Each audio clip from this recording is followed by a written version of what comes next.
International terrorist Castor Troy has finally been captured by obsessed FBI agent Sean Archer. Only problem is there's a live bomb somewhere in Los Angeles. And in order to find the location from Castor's little brother Pollux, Archer must undergo an experimental face transplant to wear Castor's face.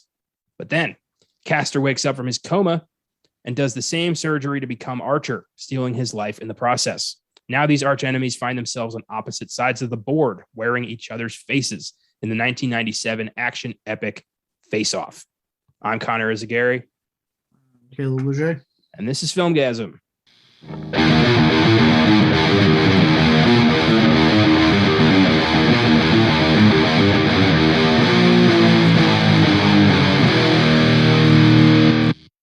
Happy Wednesday and welcome to the Filmgazm podcast. In honor of Nicolas Cage's upcoming meta film, The Unbearable Weight of Massive Talent, we felt it was finally time to get in the cage here on Filmgazm. And what better film than his 1997 epic action thriller, Face Off? So, what is your history with this film? I was aware of it for a very long time. It's one of the VHSs my aunt owned, actually. I never got to watch it because it was an R-rated action flick, and my mom was very strict on what I could watch growing up. But I think it was when I came over to hang out with you one day. That was actually my first time watching it. And I think it's because I told you I hadn't seen it, and you were like, oh, we got to watch this. I remember that. Yeah. Well, I forgot I introduced you to Face Off. Yeah. Oh, wow. So you introduced me to this, and this is definitely, like, I know it's considered the holy trinity of Cage flicks when it comes to, like, this, The Rock, and Con Air. A lot of fans consider that, like, I guess, like when it comes to action Cage films, like, those are the three. And I see why this movie is fucking awesome. What we'll get more into, but like what Cage and like Travolta pull off in this movie, especially you could argue at the peak of like their mainstream like power at that point, acting wise, like is incredible. Like John Woo, you got one of the greatest fucking action directors of all time, giving us by I won't say his greatest. I wouldn't say his greatest film. I'm sure people come at me for that, but American film wise, I'd say his greatest American action film he's done. Yeah, I'll second that. This is his greatest American action film, but his some of his Chinese fare. Oh my God, that's some cool shit. I'll talk more about that in a bit. Face Off, for me, I think I watched this for the first time. I think it was when I was living in Maryland still. I was, getting random movies from Netflix in the mail, and I watched Face Off, and I was like, oh, this is cool. And then when I got to Texas, I bought a Blu-ray, and it just became part of my collection, and I watch it from time to time because it's an awesome fucking movie. And when we decided to, cage it up over here, I thought this would probably be the best one to kind of, get started on Nicolas Cage on this podcast. And yeah, I'm, watching this again. It doesn't not lose any steam at all. It's such a badass movie. It's so exciting. It's intense. The action sequences are amazing. The performances are lights out. It's a great movie. I'm psyched to talk about it today. Yeah, I'm very psyched. I'm not psyched about what's currently happening with the movie in the recent news and the not too distant news that they're trying to get a sequel off guard. I like the director they chose for it. Adam Wingard. He did You're Next. Yeah. And he did one of the Godzilla films. Oh, Godzilla versus Kong. Yeah, that was him. Oh, there we go. So I like this guy a lot, but I just don't see how you could do a sequel, especially if you're not going to try to get these two guys back. Well, the thing is, they are. And we'll talk more about that towards the end of the show, but Cage and Travolta are both interested. Okay, we'll see then how that goes. I mean, Castor Troy's dead, so I don't see it. Travolta needs like the fifth career boost at this point. Like, yeah, all right. If you guys listened to our episode on The Punisher a few weeks ago, you know that I am still a strong fan of John Travolta. I like John Travolta. I just don't like how his career has gone. He does not make the best decisions. He put a lot of eggs in the Battlefield Earth basket, and it didn't work out. And then he put a lot of eggs in the Gotti basket, and that also didn't work out. Yeah, he's trying passion projects. Like, just stop it. He does. He needs to stop. two impassioned projects. They quite literally kill his career almost every single time. Yeah, that's a damn shame. I think, he needs to just, I don't know, maybe they need to make a movie where Travolta plays himself. Unbearable Weight 2 is Travolta. God. Oh man, I feel like he might not be able to make fun of himself the way Cage can. Yeah, I think only Cage. I really think we'll probably talk about more when it comes out, but I think that movie can only work with Cage. I can't think of any other actor that movie would work for. Yeah, 100%. I bet that's how they pitched it. It's like, we can't do this without you. We need you. America needs you, Mr. Cage. Would you answer the call? Oh, that might be heavy-handed, but I love it. I would say it like that. I'd be like, look, don't think about your family. Don't think about your career. America needs this right now. It's been a 2-year pandemic. Everyone's sad. You're getting us out of it there, buddy. Oh boy. Yeah, that's, if anything's going to pull us all out of this funk, it's the cagiest Cage movie that ever caged. Look, if like the successful films have proven to me, we want comedy. Like that's what's been kind of really outside of horror. That's what's been really hot at the box office still. Yeah, we want to laugh and we want to be scared by fake shit, not real shit. Yeah, I mean, Jackass Forever proved that. Like, look, this is what we want. We want either Knoxville and the gang doing their stupid shit in their 50s, so we can laugh, or give us the cagiest film that's ever caged on the screen. It's gonna be fine. I think this movie's gonna be very successful. I'm excited. As soon as Monday rolls around, that's usually when I buy my early tickets. I'm buying a ticket early. Nice. I am securing a seat. However, as much as Face Off has become, synonymous with the careers of both Travolta and Cage, they were not the original picks for this. When Face Off was initially envisioned, the intention was for this to be a vehicle for Sylvester Stallone and Arnold Schwarzenegger. It ultimately didn't happen for whatever reason, probably because in the 90s, they fucking hated each other. But when John Woo came aboard, he was like, you know what? I'm going to put this in a different direction. I see John Travolta and Nicolas Cage. And okay. I'm glad he did, because first off, just the size difference between Arnold and Stallone, that was never going to work. Right. And then, not to be rude, but they both have quite the thick accents. And well, I mean, the movie gets around that with the microchip. Yeah, but they still get a point that I want to make sure that Cage sounds like Cage and Travolta sounds like Travolta. But I'm just saying, like, I don't know. Schwarzenegger and Stallone had very distinct voices. And also, my other big thing is I don't see, in the 90s, I don't see themselves being able to make fun of themselves like that. They would have taken it way too serious. I think this is pretty serious. Like, I don't think this is that. I'm not saying that it has fun, but you can tell the actors, like Cage and Travolta especially, is just having a ball. That's true. Here. That's true. Well, I'm glad it worked out the way it worked out. I know Cage almost didn't sign on because he didn't want to play a bad guy. But then he found out he's pretty much the hero of the whole movie. So he's like, all right, I'll do that. What's interesting, he didn't want to play a bad guy. Well, I think that, did he recently play a bad guy around this time? I don't think so. I don't think so. I mean, this was around his action period when he was doing like this, and then like The Rock and Con Air and all this stuff was coming out. He was doing a lot of action movies. Yeah, it's weird. I guess he just, I don't know, maybe he didn't want to tarnish his image or something. Or I think it was either he didn't want to be a bad guy or he didn't want to play a crazy person. He didn't want anything to take away from the famous host group that's been memed from Con Air. Yeah, that might be it. Nothing can take away from the moment. Nothing. Oh, no. All that accent. The accent. Oh my God. Con Air, the random, just half-ass Southern accent. I do love how cut he is in that movie, though. Like he worked out.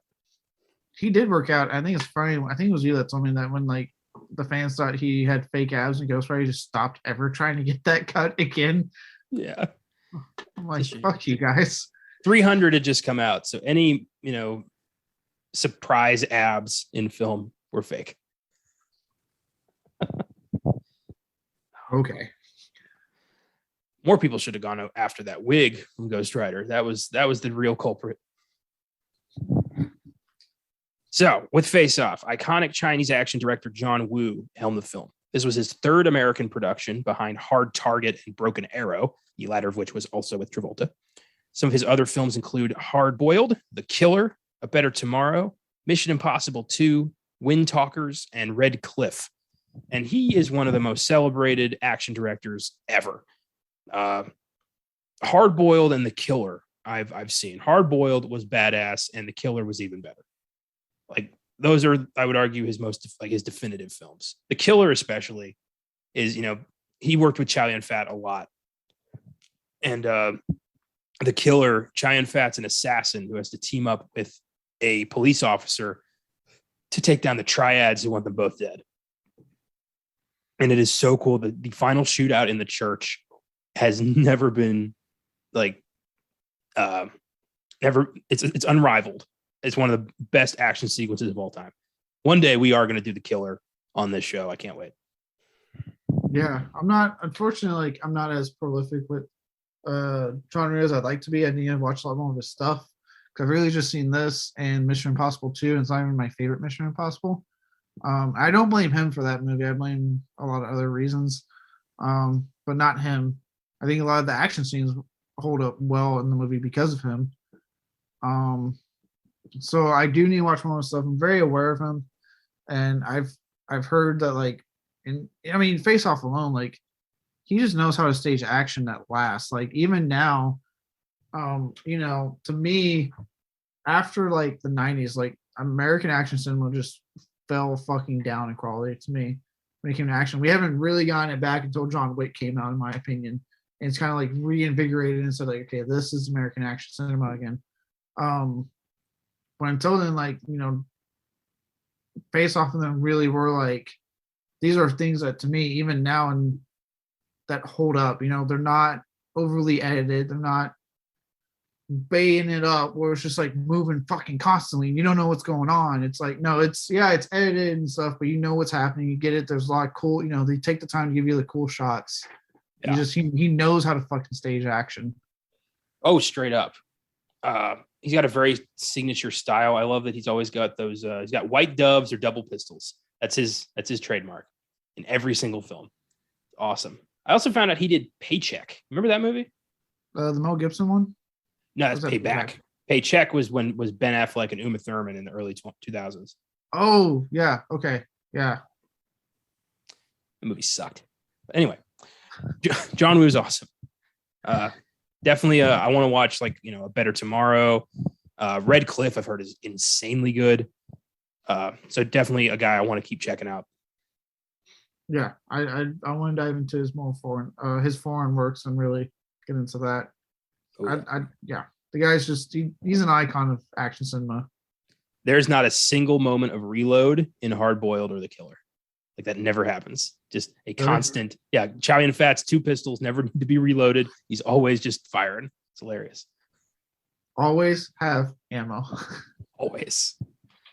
Oscar winner Nicolas Cage plays terrorist Castor Troy and later FBI agent Sean Archer. Cage won his Oscar for his performance in 1995's Leaving Las Vegas, was also nominated for his role in Adaptation. He's a rock star who has amassed a fan base unlike any before or after him. Some of my personal favorites of his include Raising Arizona, Con Air, The Rock, National Treasure, and Pig. What are some of your favorites? Con Air, The Rock, National Treasure, so the first two I agree with. Mandy, fucking love Mandy. Pig grew on me when we did the recording, it grew on me. I think he's fucking lights out in that. I'd probably say off the top of my head, those would be favorites of mine that I go back to constantly. Even then, there's films I've seen from him that may not be my favorite, but I still enjoy. It's just a fucking incredible actor. And I used to hate when people be like, oh, especially in his Paycheck era, you hear it all the time, who's a really bad actor? Nicolas Cage. And I was like, no, he picked bad movies. was like, but he gave it his all every single time. Yeah, and I'm glad people are finally getting on this train. Took a bit, but here we are.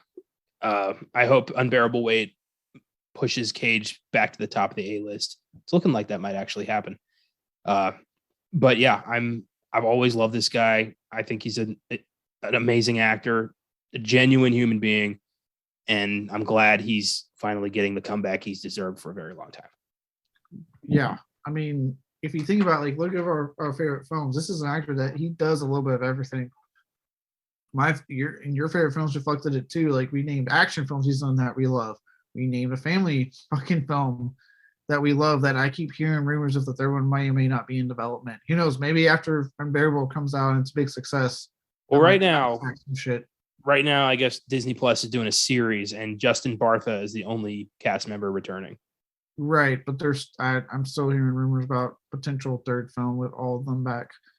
I'm thinking though, waiting for Unbearable Weight to come out. Well, I heard there's some, like Cage said, there was some beef between him and Disney over The Sorcerer's Apprentice, and that's what killed National Treasure 3. So I want it, but I don't know. Studio beef is hard to overcome, especially if it's Disney. They don't like to let things go. They don't like to live it up. Like they don't like to live by Frozen's mantra, and they created that movie. Well,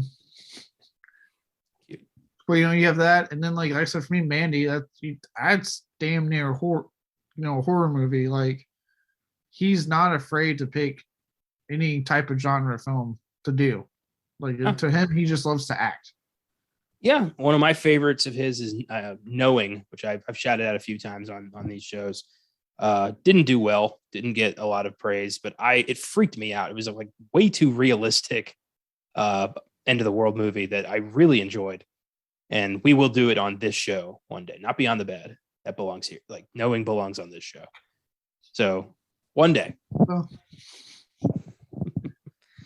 we will also one day on Beyond the Bed do The Wicker Man, because that shit just cracks me up every time I watch it.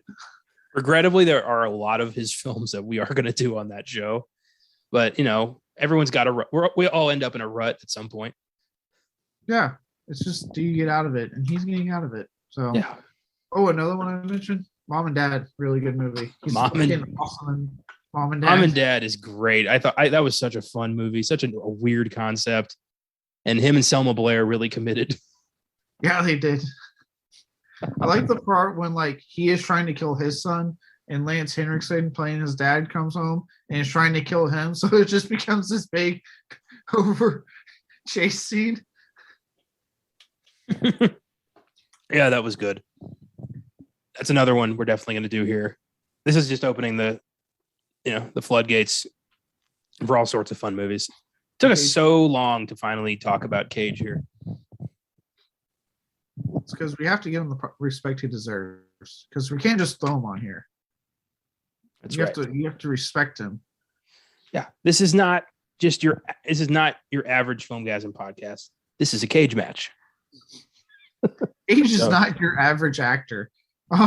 He's not. There's something special about him. It's not quantifiable, but we all get it though. Oh yeah. Oh, another one I put on my favorites, I just remembered, that I liked from, I guess 2020 it came out, I forget. But Willy's Wonderland. No line of dialogue, but he crushes it in that movie. Yeah, that was a weird one. Really fun movie. I really like Matchstick Men from 2003, I think it was, with Sam Rockwell, where he's a professional con artist. Is that the one where he like shouts something like randomly to the storekeeper? Yeah, you ever been dragged into the sidewalk and beaten until you pissed blood? That's what that's there from. It is. Yeah. Yeah, it's great.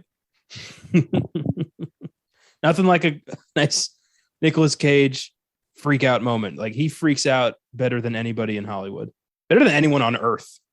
He's the best. Did you see the honest trailers they did for the Ghost Rider movies? Yes. And they showed that quick little second of behind the scenes of him just running into the camera and screaming. Yeah, it's perfect. Oh my God. I haven't seen the Ghost Riders in a very long time. Yeah, there's something. I don't know how he's able to channel this kind of energy almost like all the time. It's amazing. It's commitment. He puts the same amount of effort into a film like Leaving Las Vegas that he does into a film like fucking Primal. Yeah.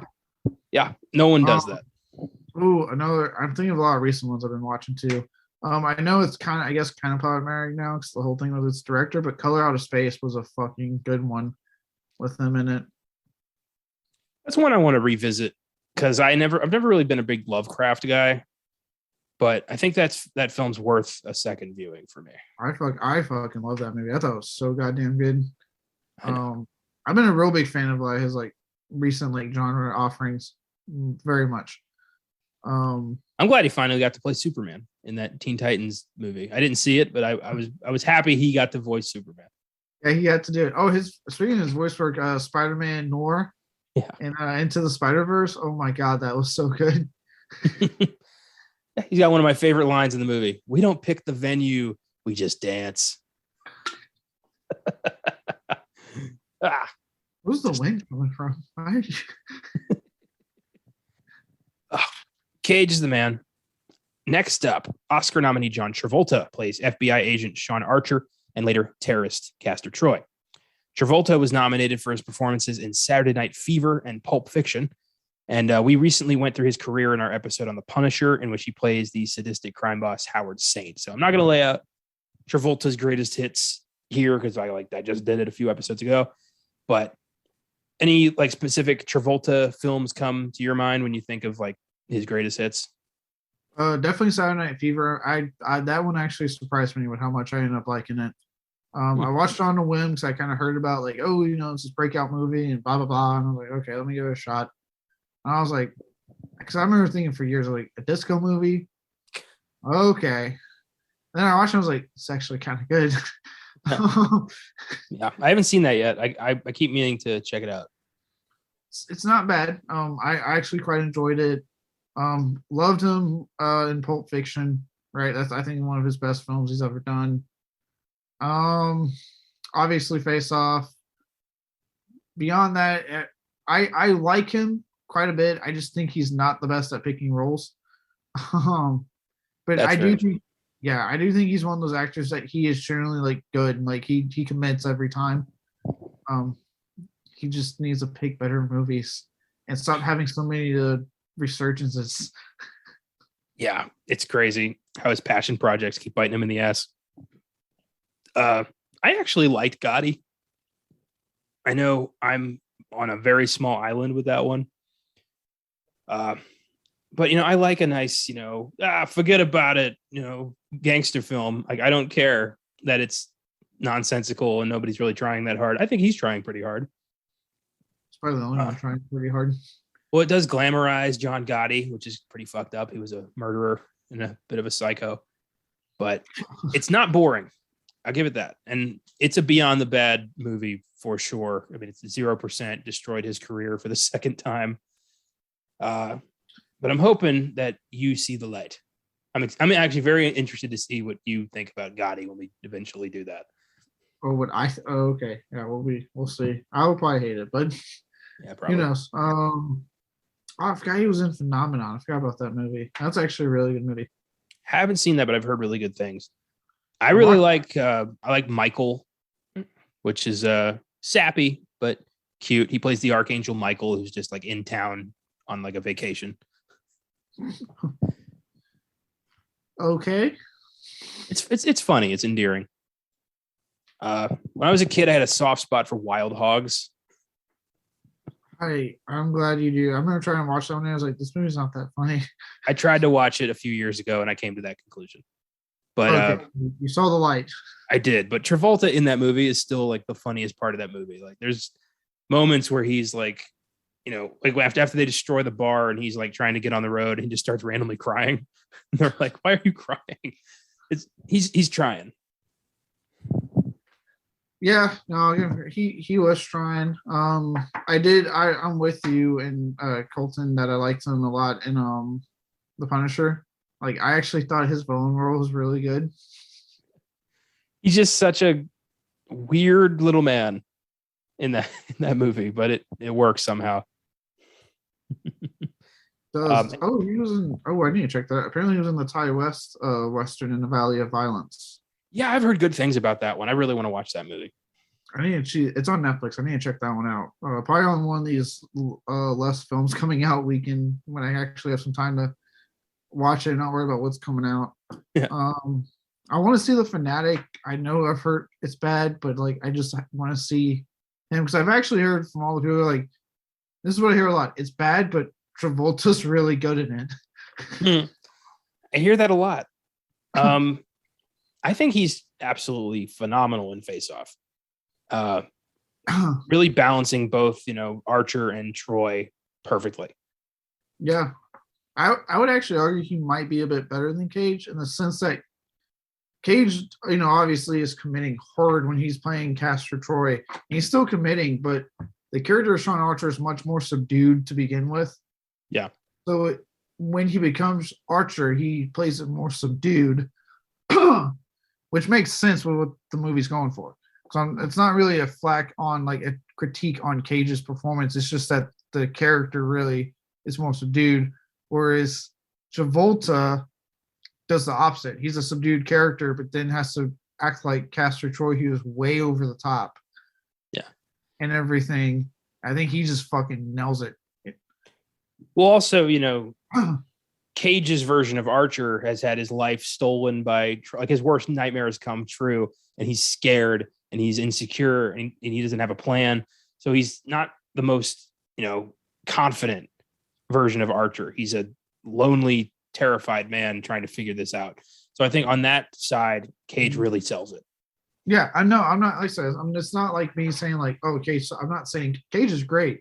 Mm-hmm. I'm just saying when it comes to over the topness, I would say Travolta is more entertaining in like the dual roles here because you can tell he's playing a caster that has the person who won't leave him alone, right? The guy that's been hunting him down, he has his face, he has his life now. So he's just living it up. He's like, oh, I can fucking destroy you now and get away scot-free. The way he plays it, it's like it's like Danny from Grease became a terrorist. Oh, God. It's great. Next up, Oscar nominee Joan Allen plays Eve Archer, Sean's wife. Allen was nominated for her performances in Nixon, The Crucible, and The Contender. Some of her other films include Room, Death Race, Manhunter, Peggy Sue Got Married, Pleasantville, and the Apple TV Plus series Lightsey's Story. And I always wondered, like, what happened to Joan Allen after the 2000s? And turns out she just pretty much has been doing TV for a while. And she's good as Eve. Apparently, the studio didn't want her. They wanted some hot young stepmom, to quote some studio. And I think it was John Woo and I think Travolta who went to bat for Joan Allen. Jesus Christ. Yeah. They were like, he would never be married to a woman his own age. What are you, crazy? Wasn't the studio just happy enough to get Gina Gershon, who was like, well, this would be after what, Showgirls or before it? Yeah, after. Like, yeah, so she's already kind of like on a lot of dudes like, oh my God list anyway. So it's like you already got your attractive talent in your damn movie. It's just weird that that's a call that studios can make. Like, she's not hot enough. We want somebody else. Yeah. Like, how fucked up is that? It's fact. Well, again, I can't believe this is coming out, but pre-Me Too movement. It's a weird thing to say now, but there is a like literally you can trace it to pre-Me Too and post-Me Too. But yeah, that's disgusting. Like, and I actually put in my notes. I'm so glad that John Woo and Travolta won that one because I put in my notes how refreshing it was to see a film with this kind of storyline. And for once, I'm not watching their troubled fucking marriage. We get to the point where, like, he gets to the point where, like, he comes home and tells them, hey, I got him. And they're mending it all back together. They're staying married. They feel like an actual couple. Like, you know what I mean? Like, I'm so sick and tired of watching these films where they're fighting and they're not talking. I'm like, oh my God. The cops broken marriage yes, trope. I hate that. Fucking tired of that trope. So it was refreshing to me to see, like, yeah, they went through their grief. Obviously, they're that was their son. Yeah.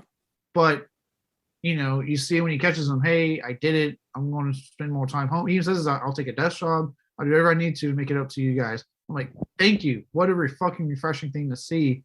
And even when they do kind of dabble with it for a minute, because of the whole secret assignment he does, it still isn't like this big thing that causes it into the no.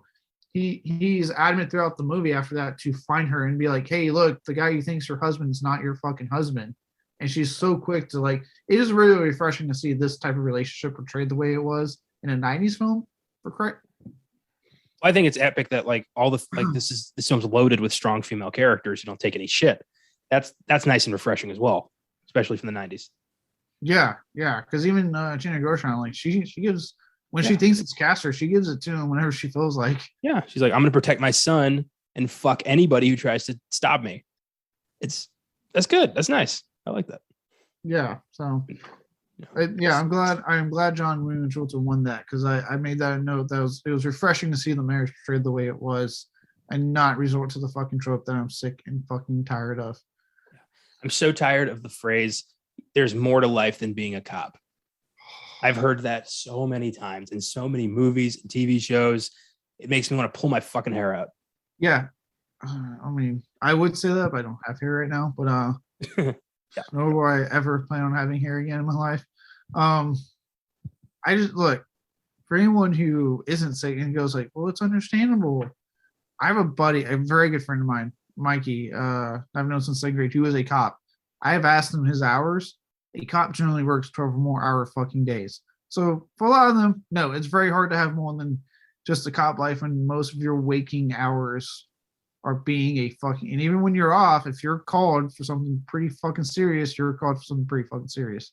Well, the thing that movies do is they always treat it like it's some mid-marriage revelation. Like, oh my God, I married a cop. Like, it's not a secret. Like, you knew what you were getting into. This is the man you knew, or this is the woman you knew, if they want to flip it. And it's just like, it's so lazy. Mm-hmm. It's like, you just want to create strife where there isn't any real reason for there to be strife here. Yeah. I'm not saying like there aren't people that get into relationships with law enforcement and they're in like maybe a love phase, right? Where they're not seeing it. And then eventually they're like, oh, I don't really like that they're gone all the time. And they have that argument. I'm not saying it doesn't happen in life, but how many of them are actually staying around long enough to get married and then all of a sudden halfway through marriage be like, oh, you're never home. Because you're out there doing something that requires you to do the right thing. Next up, we've got character actor Alessandra Navola, who plays Pollux Troy, Castor's little brother. Navola recently played gangster Dickie Moltisanti in the Sopranos prequel movie, The Many Saints of Newark. Some of his other films include... I never put that together, but... I know, he's a bit of a chameleon. Okay. He also was in American Hustle, The Art of Self-Defense, Jurassic Park 3, oh my God, he was the Billy dude that stole the fucking egg. Yep, pterodactyl guy. How has this guy popped up in so much shit I've watched and I've never been like, I don't know, because he looks completely different and it's a hunch. It's the way his hair is, it's glasses. I don't know, but this dude can act.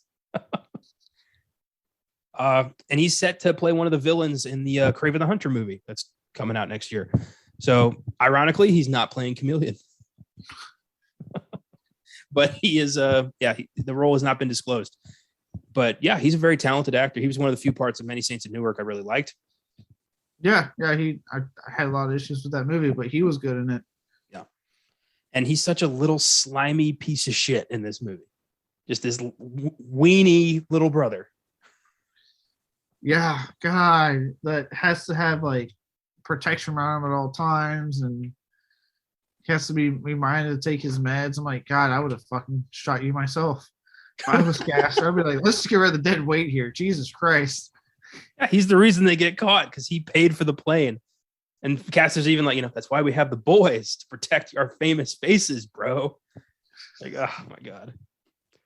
I do love that moment when he falls through the ceiling and that cop's like, sir, why are you so sad? It's just Pollux Troy. Yeah. He gets shot in the head. Just Pollux. It's nobody. Just another piece of shit swept off the streets. As But soon as soon as I said it's a nobody, I just saw the line from John Wick. You mean the fucking nobody? That fucking nobody is John fucking Rick. good times. One day. I can quote the living shit out of that movie. So I remember we did for years because that movie like resonated with us so strongly.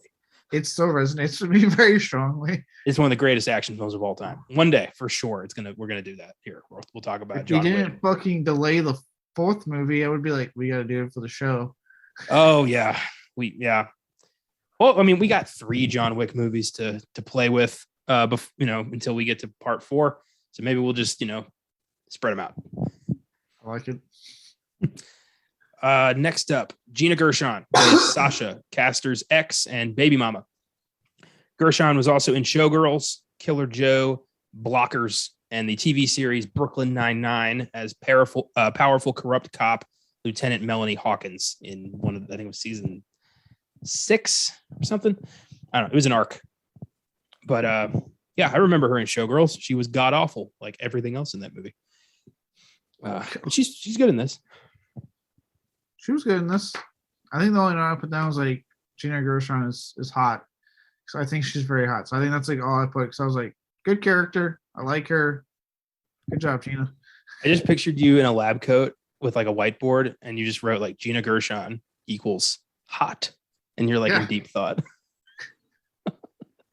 That's like me. I feel like that's me whenever I make notes. It's like a bunch of good notes, and then like a really attractive actress I find attractive comes on. I'm like, Lauren Cohan, hot. All right. Good note. Face Off has an IMDb score of 7.3, Rotten Tomatoes score of 92%. Jesus fuck. It was a huge hit, grossing $245 million on a budget of $80 million, and this was back when $245 million was a lot of money. This was like, man, probably that would probably be what, equivalent to like $600-700 million now. That's like $900 billion right there. It's insane. I don't think it's that much. I don't think inflation's gone up that much, dude. It's like 6 football fields full of money. It's a lot of money. Yeah. I'm sure Cage is still making royalty money off this movie to this day. Yeah. This was one of his biggest hits. And yeah, it's probably equivalent of like 600-700 million of inflation. Yeah, definitely. It was nominated for 1 Oscar, Best Sound Editing, which it lost to Titanic.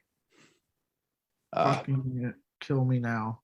To be fair, though, pretty much every movie that year lost to Titanic. It took the whole show. Kill me now. I think I've already expressed my shit on how I feel about a certain director known as James Cameron career pre and post fucking Titanic. Well, you hold on to that. Never let go, Caleb. I'm letting go of Titanic. There's a scene that they deleted from Titanic where Kathy Bates is in the dining room of the boat as it's hitting the iceberg, and you can see it in the background of like the window, and she's going, like holding a glass going, "Can I get some more ice?" Did you make that up? No, that's real. I've seen the clip. You can look it up. Not fucking around. That's a real clip that was filmed and cut from the final product, but they went as far as to like be filmed. Oh my God. They also had an alternate ending where like I'm spoiling Titanic. They both get on the piece of wood because there's enough fucking room. Is that the alternate ending? No, the alternate ending is old lady is about to throw the heart of the gem or whatever the necklace into the ocean, and the director of, I think it was Bill Paxton, the director of the documentary, comes out and is like, "No, that's priceless, and we could really learn from it." And she's like, "You know what? Life's not that bad." And they all have like a, "You know what? It's gonna be okay," kind of end of the sitcom ending. So I feel like Titanic was an accident. I don't like Titanic. I don't like that movie. It's not. I don't think it's horrible. I don't think it is an incredible landmark film. But I like if I've got 3.5 hours to kill and I've run out of Leo movies to watch, I'll put it on. I'll gouge out my eyes when I put that movie on again. So there have been rumors of a sequel for a few years now. Cage and Travolta both apparently are interested because Cage doesn't really need it anymore, but Travolta, he does. Like Cage doesn't need shit. Cage is doing fine, as we've seen since, I would say, mostly Mandy. I'd argue Mom and Dad kind of started putting him back on the map. Fair enough. But it's interesting that this would be pitched because, as we all know, I'm assuming if you're listening to this, you have seen this movie. Castor Troy dies at the end of this movie. And I highly doubt they kept the face. Why would you bother to put it back on if you're just going to, burn the body? Yeah, I don't know how they're going to find out. Look, there's they somehow pulled off an Eraser sequel, Eraser Reborn. Schwarzenegger's not in it. It's a straight to DVD sequel. But I'm like, at this point, they're going to find a way to sequelize something. You know what I mean? Like, it's, but is it necessary? God, no. Like, no. Like, why can't we just have a one-off movie? Like, why can't we live in a world where there's one movie, one really good movie, and we move on? I don't know. Dollar signs, that's why.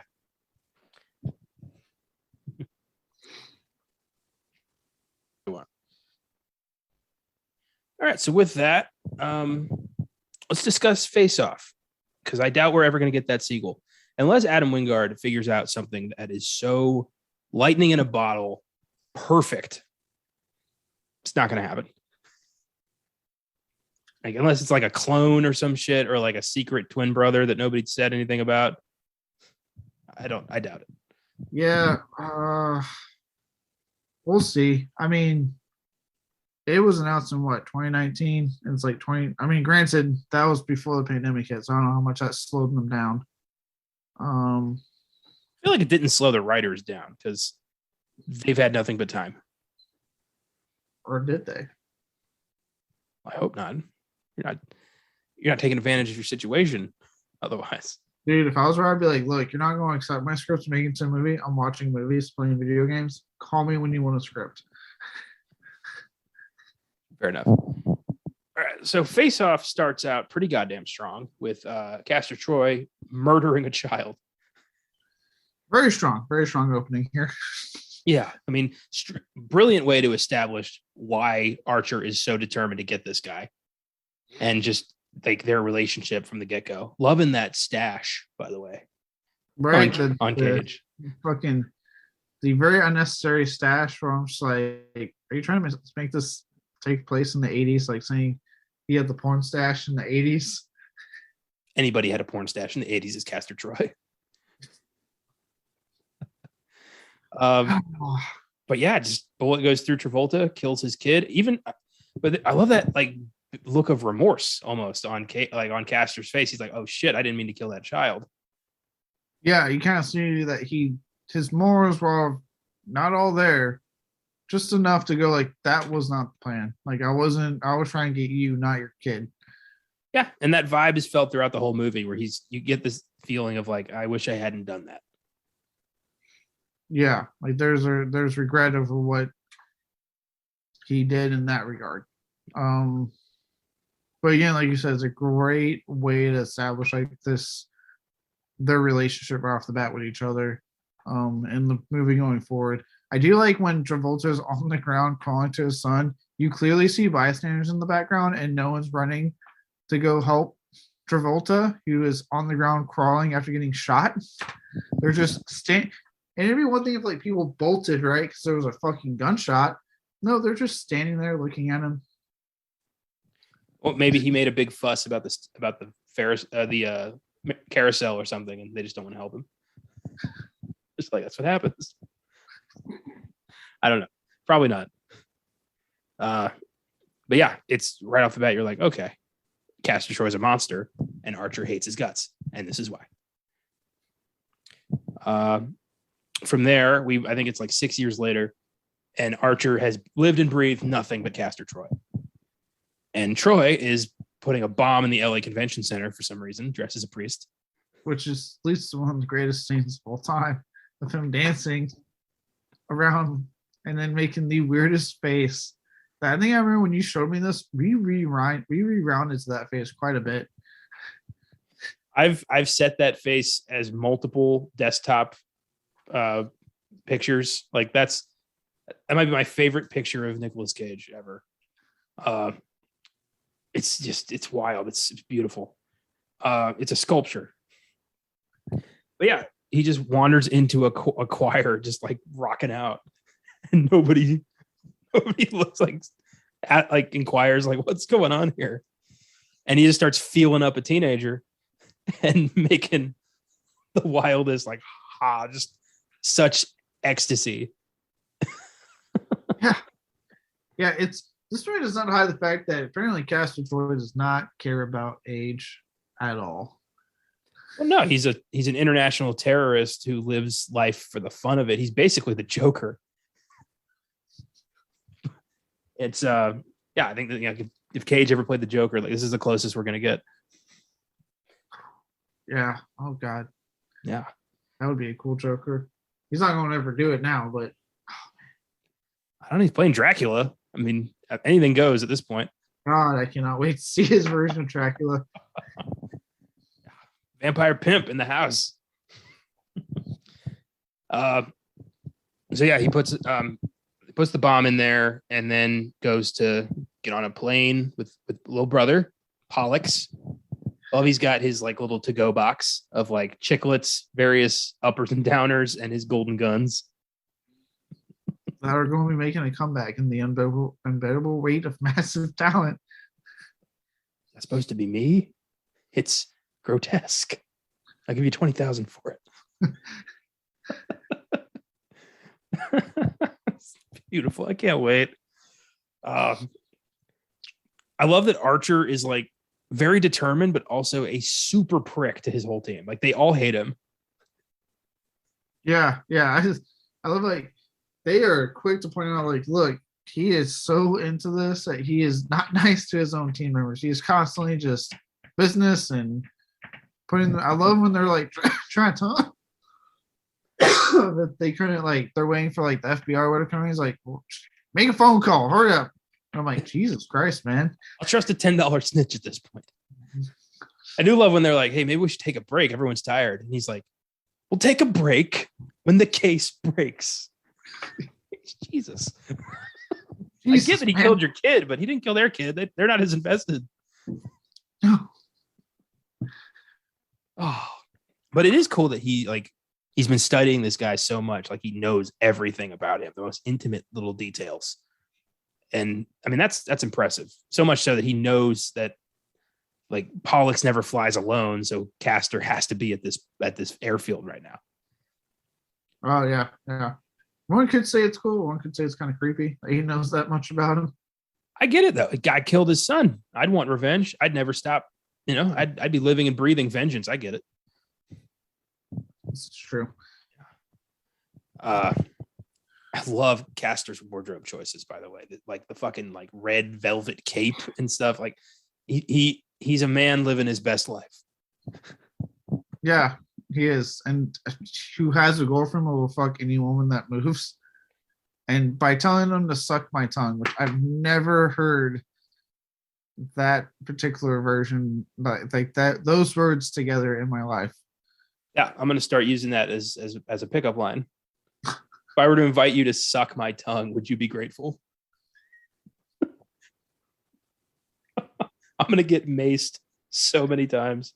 So many times. I remember because it's been a while. So when I was watching, I was like, is he about to say suck my dick? And then he says tongue. I was like, not where I thought that was going. Well, if he starts out like, if I were to send you flowers, like, oh no, wait, let me rephrase. he's the most wanted terrorist on the planet. He doesn't give a fuck. It's either no, like if it's either yes or no, and in that case, it's still probably yes because he's a monster. Oh yeah, he'll probably find a way to get in there. So yeah, and what a committed federal agent to just straight up suck his tongue. She went for it. Yeah, I was thinking like, what if they never showed up? How far is she willing to go with this? Undercover work, man. You do whatever the job entails. That's how it works. And this is the part where you probably should, if you're going to date law enforcement, maybe not date undercover law enforcement, because there's a good chance they're having to do things to keep up the facade.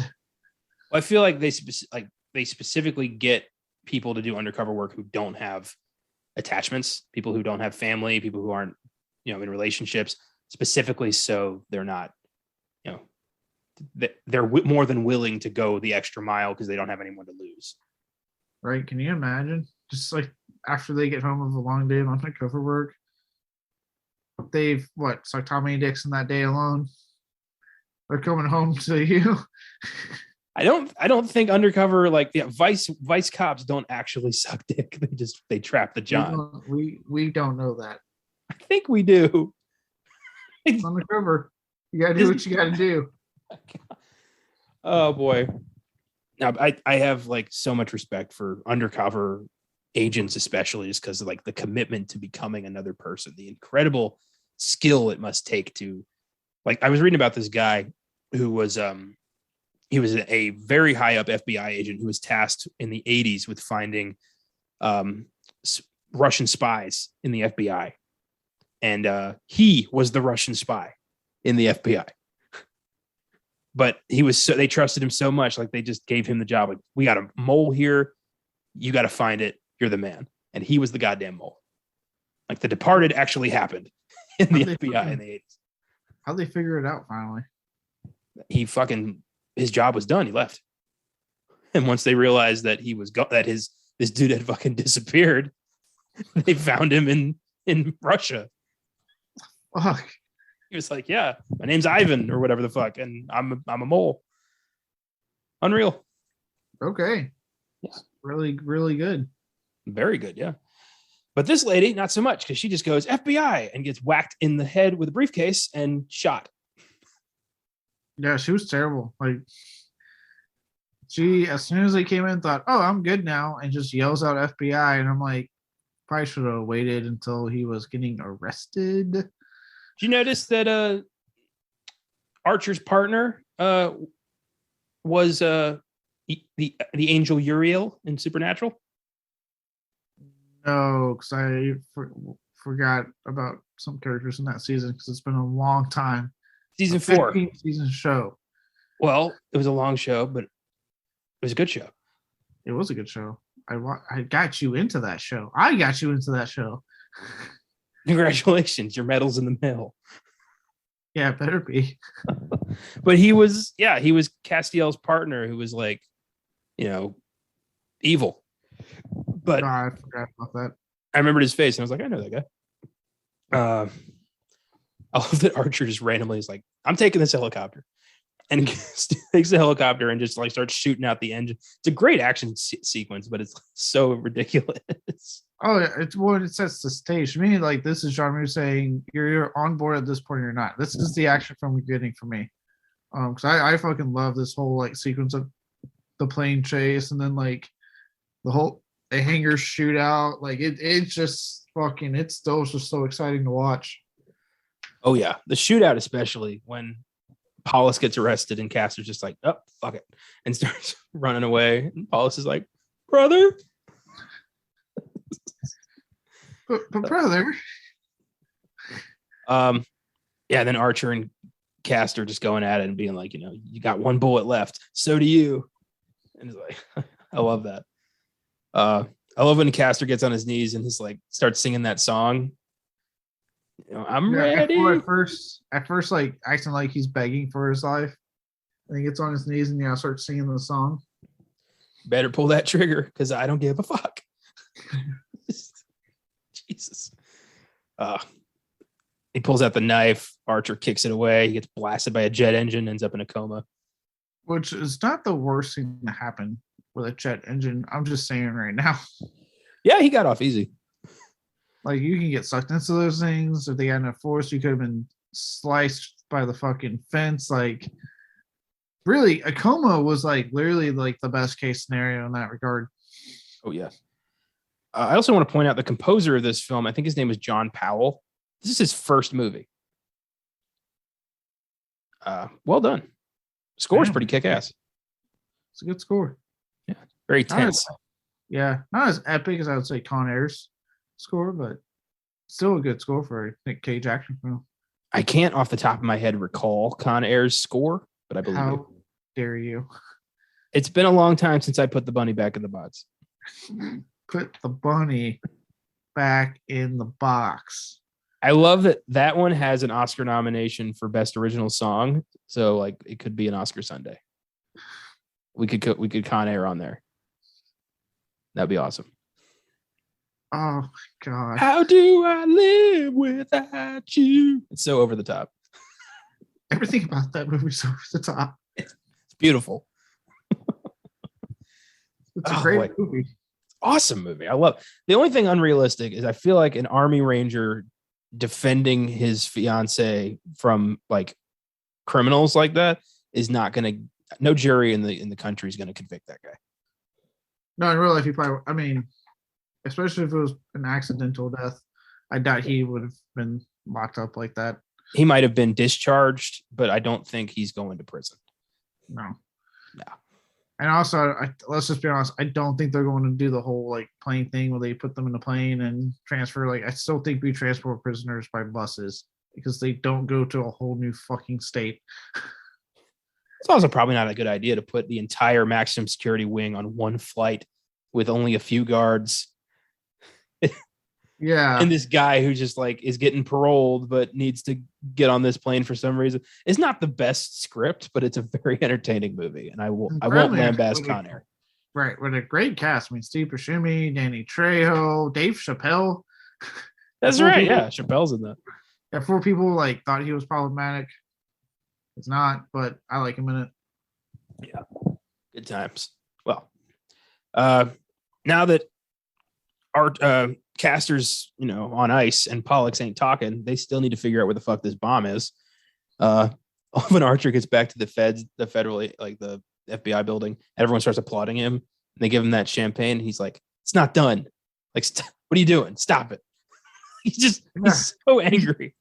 He gets angry and then tries to level with them and like have like this tearful like to all those we lost, and they just are kind of staying there awkward, like what the fuck's going on?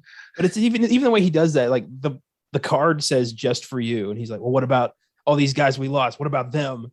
And like still makes it like, "You asshole," almost. Yeah, like how dare you give me this? I love that. CCH. You know what it reminds me of? What? Sorry, you know what it reminds me of? First Blood. It's never over. Never. Yeah. Good call. Oh, it's been a long time since I went through the Rambo movies. I never did watch Last Blood. All right.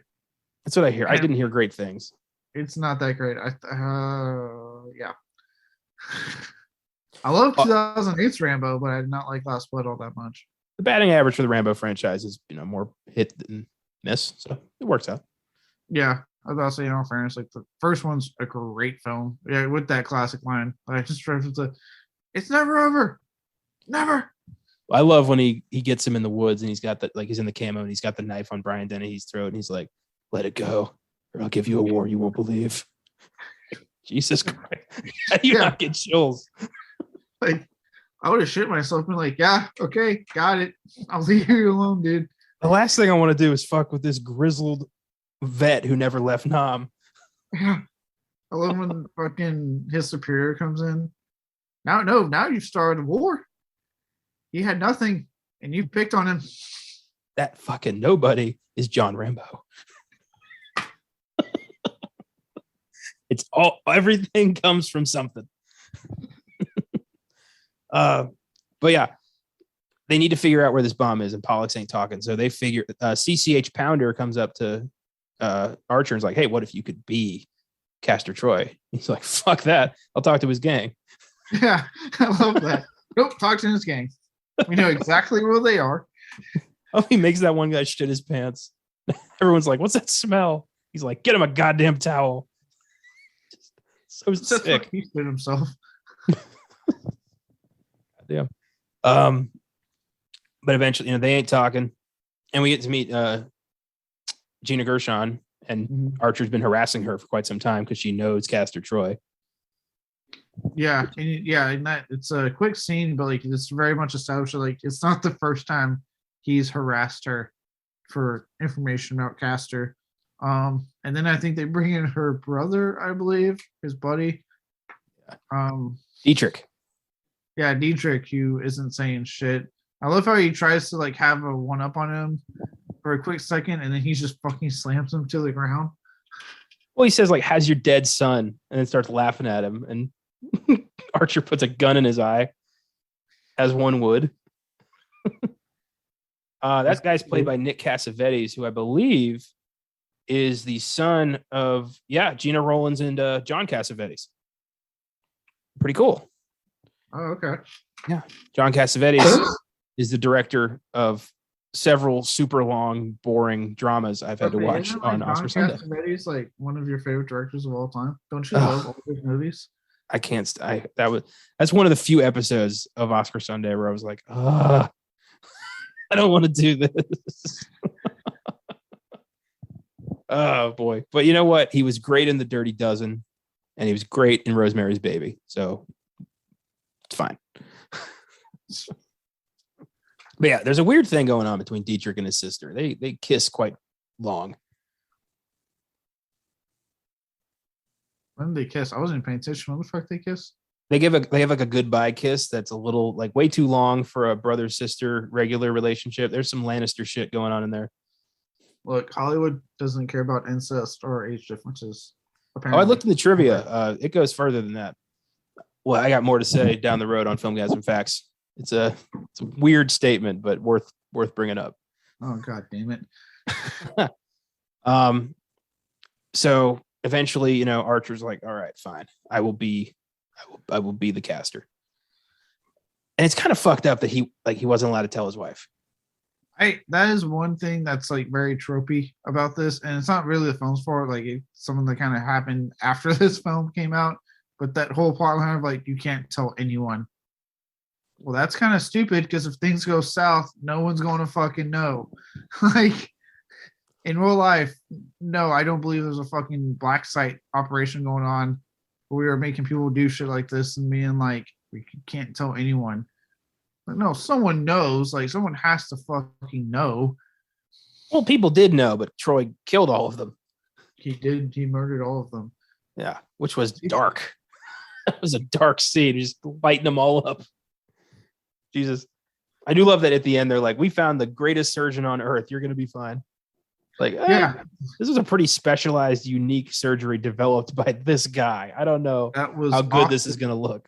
Yeah, that was off the grid. Like, what? It would have been hilarious if Archer walked in and his face is all like stretched out and fucked up and his eyes are like wonky. He just looks like a fucking He looks like fucking Leatherface.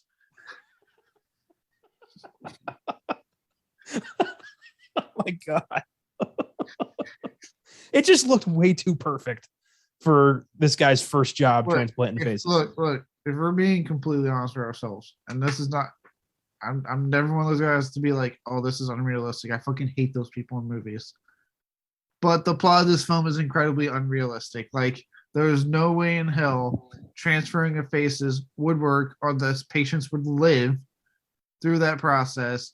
It wouldn't like work where you can do a voice modulator like they did to make you sound different and the face fit no way in hell this is working the way it does. Does it make for a very entertaining movie? Yes, it does. I also like to point out there's a 2-inch height difference between Nicolas Cage and John Travolta that nobody mentioned. Right. And apparently they have the same exact type of chest hair, body type. Like that's the other thing. They're like, yeah, we can swap faces, but I'm like, well, why do they still look exactly like how they need to? If I put my face on your body, someone's going to notice something's a little fucked up. Yeah. Someone who knows you well is going to be like, this isn't right. We're all different. Face. Our skeletal structure is all different. That's why our faces look different. Yeah. So, but whatever, fuck it. It's an entertaining movie. If it was a bad movie, I'd go right for the jugular on that shit. But I like this movie, so I'm good. Well, that's what I'm saying. Like again, like yeah, realistically, the plot makes no goddamn sense. But they do such a great job making this film entertaining that you're like, all right, yeah, I'll go with it. Yeah, exactly. I do love but the surgery scenes are really cool. How they're taking the face off and explaining to him, like, so we're gonna, trim the hair, we're gonna make your love handles little like we're gonna make you look good on the body. We're gonna make you do a workout without actually working out. It'll be great. We're gonna I love when he wakes up and he's Castor Troy and he's freaking out. He's like, fuck you. Everybody who made him do this. But he still sounds like John Travolta. That is funny hearing his voice come out of Nicolas Cage. It's really, I want to know how they pulled that off. Well, they just dubbed it over. All right. Well, thanks for taking us through that one. I thought that was I didn't realize I'm telling you there's no Santa Claus here. I thought that was an easy one. Nope. All right. You fucking positive energy sucking monster. Jesus. Yeah, the voice modulator thing was some sci-fi bullshit, but I bought it. Yeah, again, the movie's entertaining enough. I'm like, all right, yeah, I'll go with this. Yeah. So Castor, also, they should have told the fucking people who run the Black Site prison, like, they can clearly keep secrets, so they should have told them, hey, we're sending in an agent that looks like Castor Troy. Don't beat the shit out of him and fry his brain. Yeah, I'm like, you would think in the prison that clearly they're good at keeping secrets because no one knows about this person except those who work for the prison.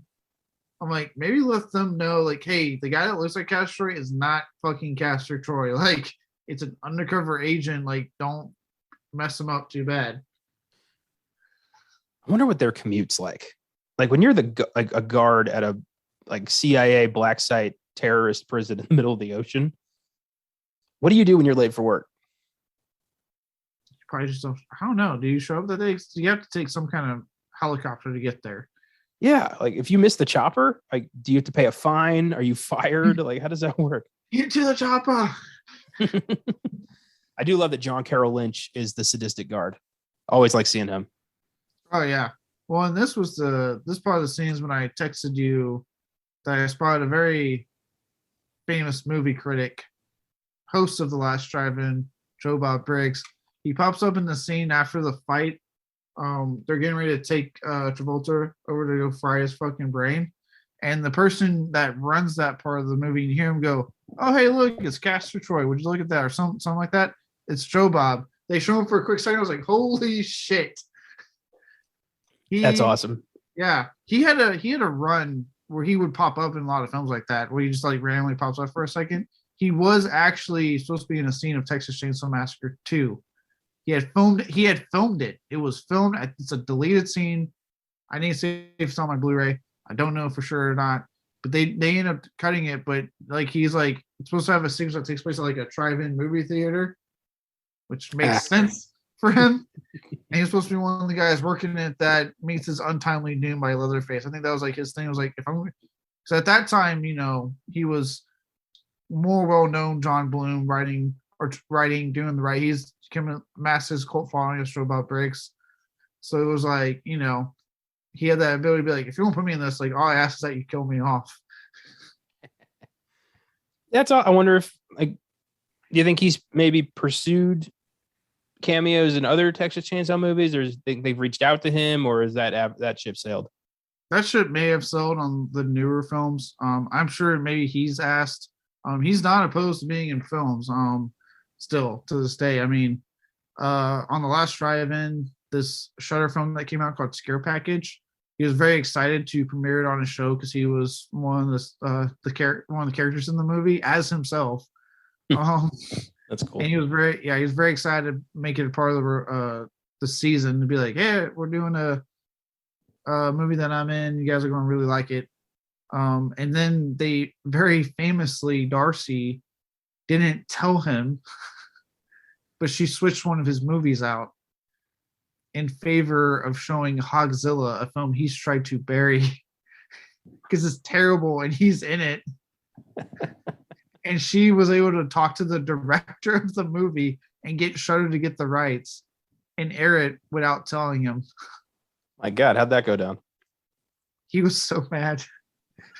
He was like, Darcy, I have to know the schedule in advance. How do you think I come up with all the facts and the jokes? He's like, I email Austin, their director, Austin. He's like, we email about this. I have the email, Darcy, that says the 2 films I'm prepping for. And she's like, yeah, but now you have a new movie to do. That's awesome. Yeah, it was good. So yeah, he pops up and stuff. And I think I may have read somewhere just found that he was in Face Off. So when he popped up in this scene, I'm like, holy shit, it's Joe Bob. That's what I'm talking. I was like, oh yeah, just in time for the new season to come out this month. I was like, fuck yeah, okay.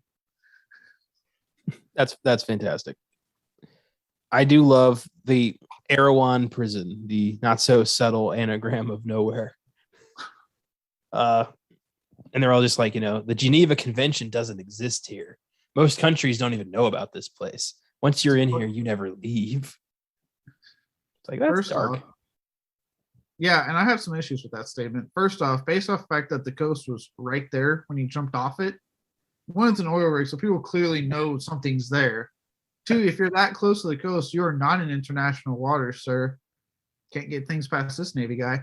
Which means Geneva Conventions fucking apply. I also thought it was really easy to break out of that place. As long as you don't have the magnet boots on, you'll be fine. Yeah, it's very easy. Apparently, once you jump into the water, they assume you're just dead. Yeah, nobody looked for shit. Yeah, the chopper went, all right, cool. He's in there. I did like the part in the prison when his first prison fight, the cafeteria fight, he just stops going, I'm Castor Troy. I'm Castor Troy. He's having that moment. I love the bit when he's like freaking out and then all of a sudden he starts crying and he has to psych himself out of that. He's like, yeah, that's a great bit of performance there. That's why I say the dude never phones it in. Yeah, and the reason that guy like attacked him is because he fucked his mom and his sister at the same time. Jesus Christ, Castor. I would be more mad at my mom and sister. Like, that's a threesome that brings up a lot of questions. Like, an incest threesome where please tell me they was more like you were just fucking them and they were just both in the room. Well, as Pollock said, it was a sex sandwich. So assuming Troy is the quote unquote meat in this sandwich. Okay. Yeah, I think it was. Fuck, I don't want to talk about the sex sandwich anymore. Very weird. You know what's funny? Not a movie thing. I've heard stories in real life involving family members in threesomes, and I'm like, Jesus, really? Not my family, but I've heard stories from other people where I'm like, dear God. Somehow it always comes back around to fucking incest. This happens a lot. I don't know. Apparently Pornhub is on something, and I think it's kind of terrifying if they are. Okay, moving on. So Pollux gives away the location of the bomb immediately, and Archer just drops the act. He's like, you're so pathetic. Like, all he knows is it's in the LA Convention Center. He doesn't know how to defuse it. He doesn't know where in the convention center it is. That's a big place. He doesn't know the timetable. Like, keep grilling, man. It's not over. Yeah, and also it doesn't take account that the brother now has a way to get off that fucking thing. It's like, dude. Well, before that, Castor, the real one, wakes up from his coma without his face and is a little peeved, little annoyed and confused. I love the image of when they get the doctor, they bring the doctor back, and him just sitting there smoking a cigarette, and then like, thanks for the pain med, doc. They're really working. And I love how you never get a full image of his face. You get the quick flash of it when he's like clapping. I mean, the most you get is in the doctor's the glasses. I think that's a really neat thing to do. Like, don't show the full thing. Just give us that hint how fucked up his face looks right now, because there's not any skin on it. What do you want? Take one goddamn guess. Beautiful. I love that they didn't tell Archer that Troy was still alive. like he thought he was dead, and they're like, when they let him know, he's like, oh my god, you're keeping him alive. Like, of all people who should have known that, maybe the guy who caught him. Yeah, maybe the guy who's had a 6-year vendetta. Yeah. But Troy wakes up, has Dr. Colmfiore make him Sean Archer, and then brutally murders everyone who knew about this, torches all the documents, and then shows up at the prison as fucking Archer. What a great scene. Oh, yeah. I love seeing those two play off each other in that moment. Oh, dude. Cage is just like, he has no words. He's flabbergasted. He's terrified. He's angry. He doesn't know what to do. And fake Archer is just flaunting it. Just like, I love, it's like looking in a mirror, only not. I love seeing Travolta get to let loose like that. Oh, yeah. That's why I say, like, Cage is great in this, but this is one of the few times where I think I actually kind of like Travolta moments me because of how much he's able to let loose in this. It's great. Yeah, the commitment just of being insane is perfect. And then having to kind of balance that with like being a serious FBI agent and fooling everybody because nobody really liked him to the point where no one got to know him. So they can't really tell that something's wrong. Right. Even his wife doesn't even question it. Yeah, they're like, oh, he just seems happier finally. Yeah. Like, I love when he's back at the agency and somebody says, like, I'm so sorry to hear about Tito. And he's just like, shit happens. Like when he drives past his house. Oh yeah. Like, what a loser. I may never get a hard on again. And he's like, oh shit. And he just backs up. She gives him shit. He's like, come on, every house on this block looks exactly the same. Oh god. Oh boy. So yeah, while that's all happening, I love when fake Caster though. It's hard, Caster or Archer. It's hard to kind of differentiate. I'm just going to go by actor name here. When Cage grabs Travolta and starts screaming, "Die!" as he's strangling. The way he says "die" in this, like every time, it's like "die." It's so over the top. Well, I love Travolta's reaction when you get him taken off of him, and that whole like, it's fine. He's having a traumatic moment. He's clearly had a troubled childhood, and thank you. Trying to pull some FBI shit out of his ass. Oh, it's awesome. He gets Pollux out of there immediately, and now Cage is like, all right, I gotta get the fuck out of here.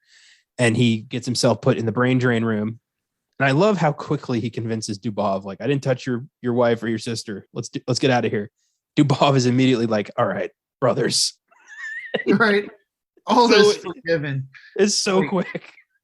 Yeah, I know, right? I'm like, all right, look, dude, one, he did fuck, actual Caster did fuck your mom and sister at the exact same time. Yeah, I was like, this is a fake Caster. Also, even then, like, why are you so quick to forgive? I would be mad for a lifetime at everyone involved in that threesome. I guess the urge to escape was stronger. But, I mean, Archer does let a lot of prison guards die. He does let a lot of them die. He lets technically a lot of people die in his escape. Yeah, he does. I do love when Travolta finds out that Castor Troy has escaped, or Castor Troy is dead, and he's like, "Show me the body." They're like, "Well, it hasn't been recovered yet," and he immediately freaks out. It hasn't been recovered yet, like just absolutely insane. Yeah, he loses it, and then they're like, "Why are you running?" He's like, "Trust me, he's already here." He calls him, and he answers Sean Archer, and I love when he's just like, "Well, if you're Sean Archer, then I guess I'm Castor Troy," and hangs up. Oh, the implications. It's great. Yeah. It's like now the game's like really afoot because now he's out and now he's like, I gotta contain this before he blows it for me. Oh, wait, before that, he defuses the bomb, which I loved when he just goes to the convention center and he's like, leave. And he's like, dancing around, folding his jacket. I love he fucks up the code and almost kills himself. 2 seconds left on the clock. Oh boy. I give a shit. I love when he sees it on the news and he's like, the news person's like, Mr. like Agent Archer, if there's anything is there anything you'd like to say to the perpetrator? And he's like, oh yeah, interception. Our side's got the ball. Sorry. I always love that. I did. I think this was before he broke out. When after getting to know his Travolta's wife, he then proceeds to find out that he has a daughter. Oh yeah, and it gets kind of weird there for a second. Yeah, it gets a vibe start. Like you can see it in her eyes, she gets a little scared. And then he grabs the cigarettes and he's cool dad now. Yeah, like I won't tell mom. It's fine. Papa's got a brand new bag. Yeah, that's funny. I do love when he saves her from the rapist, which was out of character for Troy, but like it's almost like he was starting to believe he was Archer. Well, he has that quick line when he argues for him. He's like, arguing. It's like really, he says something that kind of tells you like he's kind of falling for it a bit. I like that line where he's like, deception, like secrets. This is turning into a real marriage. It is. That's the line. Yeah. But yeah, he drags the boyfriend out of the car and kicks him in the balls and says, like, apologize. Apologize like you mean it. And then gives her a knife. That's a great scene. Oh yeah, it is. And it's funny because it does feel out of character at first because like the scene when he meets her, literally the camera ogles was supposed to be a teenage girl in like her underwear because that's what Castor's doing right now. And next thing you know, he is getting a would-be rapist like hauled out of the car and beating the shit out of him. Of course, later on he does describe her as a peach and licks her face. Yeah, so he's not he's not a hero. He just wants to be the one to do it, not that guy. That's what it amounts to. Oh God. Oh, that's fucked up.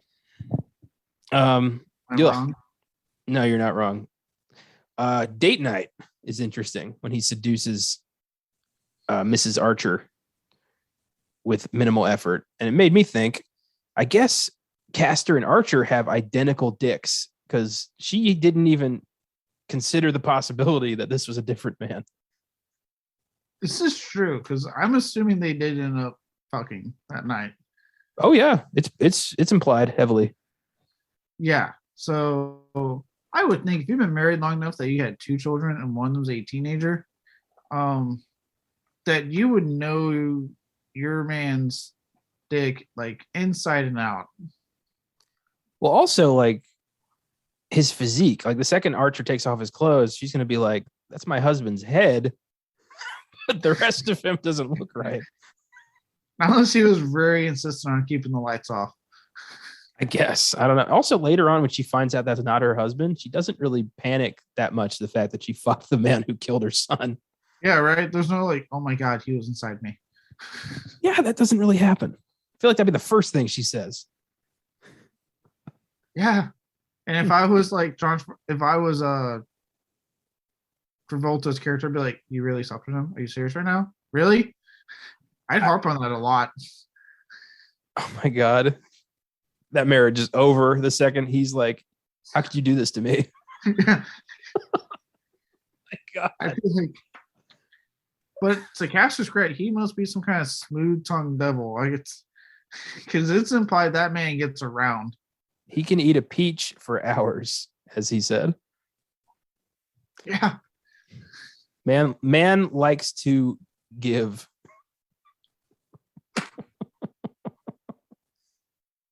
Anyway. Where to next? I would say when Cage gets to the hideout or the hangout, whatever you want to call it, meets the rest of the gang that never questioned that he's any different. Start slapping asses. Everyone's just like, hey, look who it is. It's like Norm from Cheers. Everyone's just happy to see him, and he's very much like, I love this. Dietrich's like, "What's the matter? You look like you fucked your mother." Like, he just looks so nervous and scared and out of his element. And nobody questions that this dude who's known for being super overly confident and crazy is being awfully quiet. Yeah, he's acting a bit strange. I also love how quick Pollux is to believe this whole thing. Yeah, he comes around very quick. He's like, "Oh, that's not my brother." I was like, "There's no way that's my brother." Well, I mean, I guess he would know, but also like I feel like he would want to see some evidence. Yeah, right. Like, tie my shoe. I don't know. Like, Tie my shoe. Apparently, you can't ever tie a fucking shoe. He's dead weight. It's amazing. I guess Castor. Everybody needs family, and that's all he's got, except for the kid he doesn't that he neglects. Right. Vin Diesel would not approve. I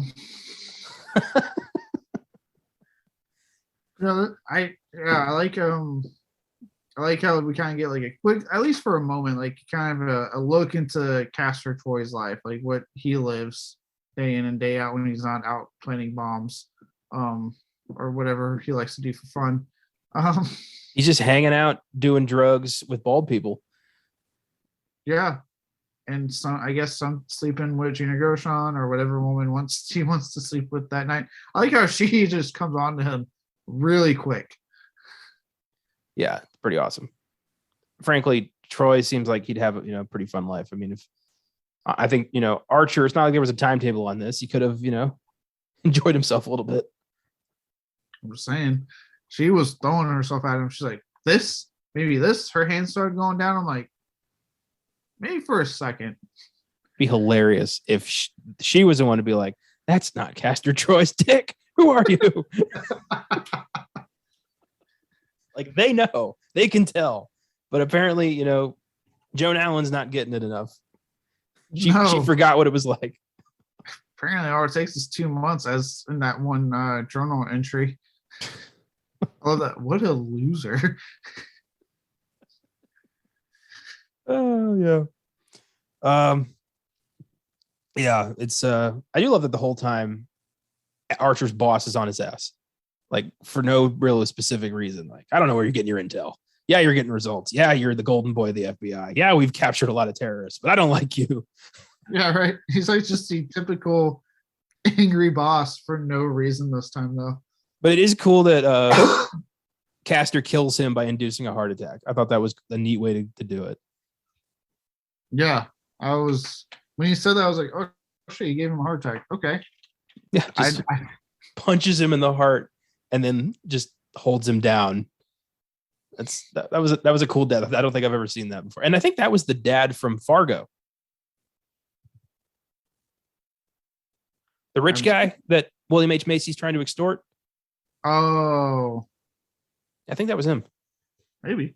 I do like how he tells him who he is before he does it. He's like, "I got something you won't believe. I'm Castor Troy," and then just fucking punches him. Got a confession to make, and I don't think you're gonna like it. Yeah, it's awesome. Ah, boy. Yeah, we're kind of just jumping around here talking highlights, but it's awesome. Yeah, I do kind of go back to the gang hideout. I like the shootout in that scene. Well, again, another great fucking action scene. That gets like his whole gang killed. I love how his whole gang gets killed. Castor doesn't give a fuck that they all die. Well, I love that you get to see this from their perspective, where they're not all evil. They're just, trying to get by, do their thing. And Archer's kind of, harassing them and ruining their lives because they're guilty by association. I like how you get to see that from their perspective. And Archer realizes that, he's like, whatever happens, like Archer's never going to bother you again, to Gina Gershon. Yeah, he sees that, and then they like, if anything, like, yeah, they like Castor, but he's the crazy one. They rather just stay out of his fucking schemes. Yeah, I mean, his schemes are global terrorism. He's not like, robbing banks or anything. He's murdering a lot of people on a global scale. Or just selling drugs, for Christ's sakes. Like, yeah. He's like, it's chaos for chaos's sake, which is, always a fun villain motivation, just because I can. Yeah, and you even see it in like that moment when her Gershon's brother Nick Cassavetes, helps save her son real quick, gets him out of there, gets him out of harm's way. Even like has that moment like, okay, little guy, just stay here, stay low, keep quiet. It's all gonna be good. Like he has that moment, he kind of comforts him, like, hey, it's okay, just stay here. Yeah. So you can see that, they're, by the standards we've set with laws and stuff, yeah, they're criminals, but there's people they care about. They're human beings at the end of the day. Yeah, and was Archer being too hard on these people? Was the line being blurred between good and evil? I think so. Mm-hmm. I do love when Archer takes the drugs and he's just like, whoa, like, oh, this is crazy. Because he's never taken drugs like that. And he's like, I want to take his face off. It's so on the nose. It's almost like they just realized what the title of the film meant. In this moment, they're like, face off. Like, I felt like they went in thinking like, oh yeah, face off. Like, they're fighting each other like a face off. And in that moment they went, oh my God. Well, I love that Dietrich's like, hold on. You want to take his face off. Like they just keep going. Yeah. Like we're not fucking getting it. No more drugs for that man. Yeah. Wonderful. I do love when he's like freaking out in the bathroom. He looks in the mirror and he pulls a gun because it's Castor Troy. He has to have a moment of like, oh, wait a minute. Oh, wait, I'm Castor Troy right now.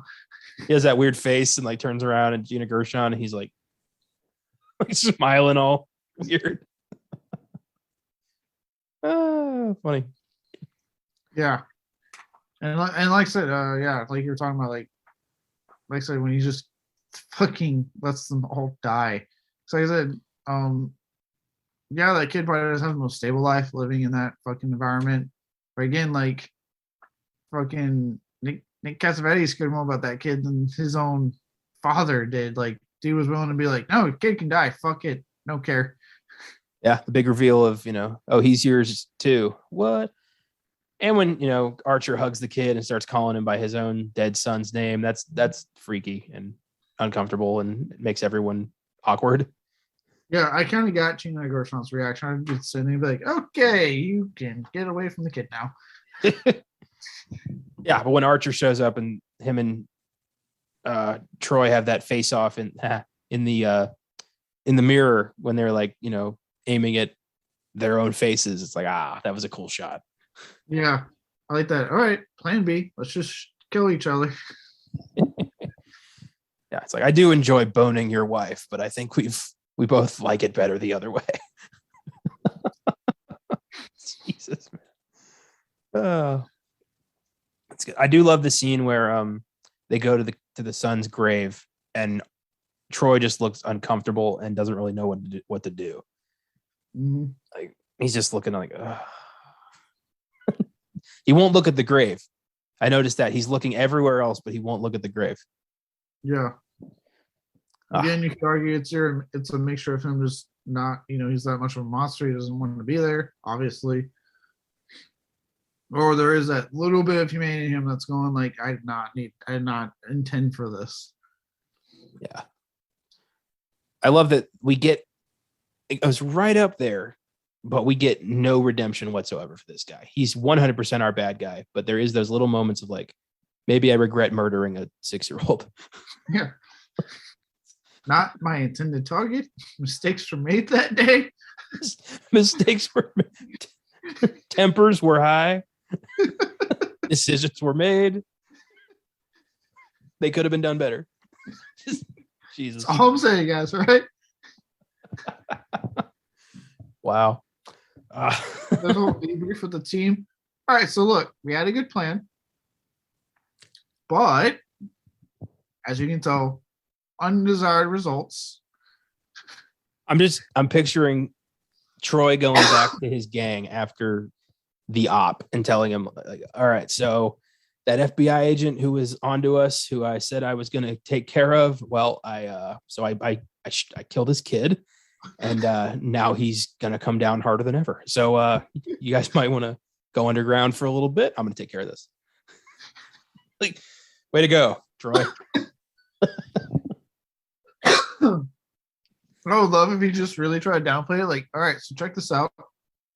I know I said I was going to just kill the cop, right? Get him off our back. I shot him. I want that to be known. The bullet, it entered his body. Problem was it kept going through his son's body. And funny little thing, again, not a biggie, right, guys? His son died. All right? All I'm saying, probably got to lay low a little bit now. But is it a big deal? No, we'll be fine. I got a good news, bad news situation for you, gang. Good news, the bullet entered the cop. Bad news, it exited his son's head. Not the desired effect. We got maybe 10 minutes. Oh, this is fucked up, but true. So we totally get rid of the stash. What does that have to do with this?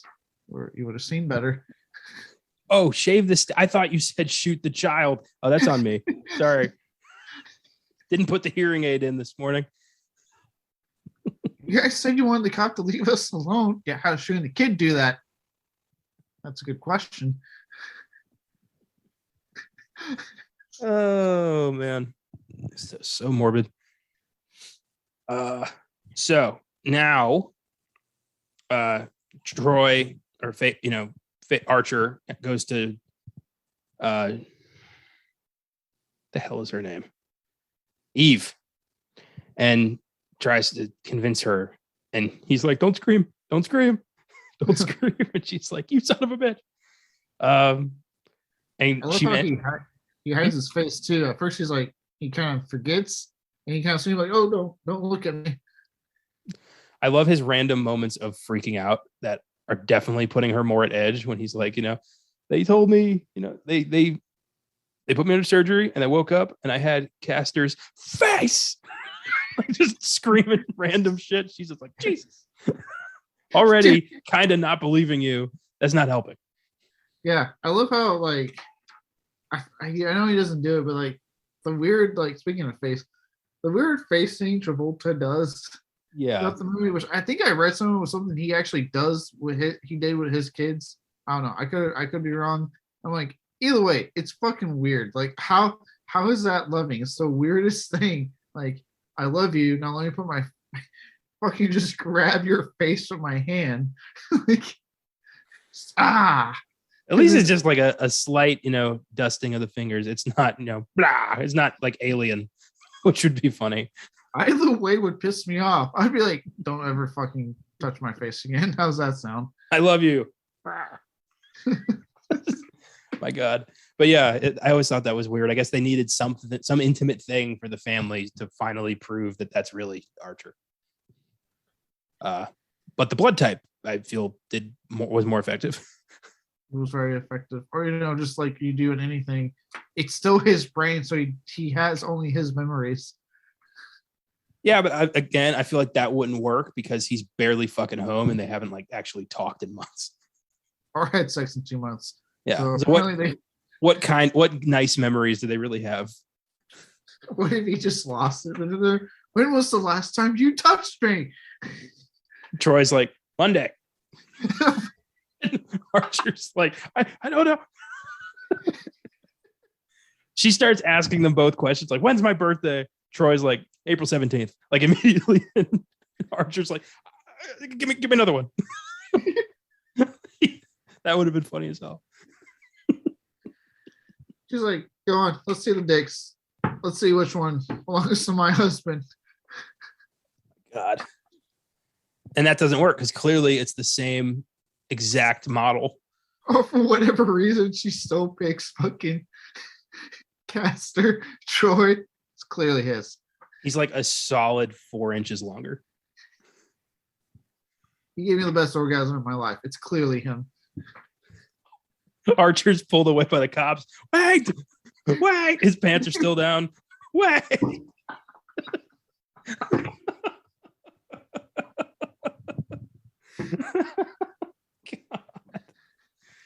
Oh, funny. Oh boy. So they come up with a plan to take out Troy at Lazaro's funeral. because now he's the acting director of the FBI, because that's how it works. I feel like it's not that quick. I don't think it is, but yeah, why would they announce that? I feel like that's a secret thing. I don't. Yeah, all right, whatever. Fun action movie. I love At the Funeral. It's loaded with white doves. It's like such a calm before the storm. It's so good. What I love about this, because I know this is like a John Woo thing, like he's always doing white doves. Yeah. But what I love is that it's to the point that sometimes it honestly doesn't make sense. Like, why are there so many doves right now? Because that would cause such a disruptance. And eventually they're going to shit. And it's going to smell. So, like, why is there so many doves? White movie doves don't shit. They just appear when they're needed. They hear John Woo calling. They go, oh, yes, we have you, buddy. Yeah, they hear Cage go, woo! And they show up.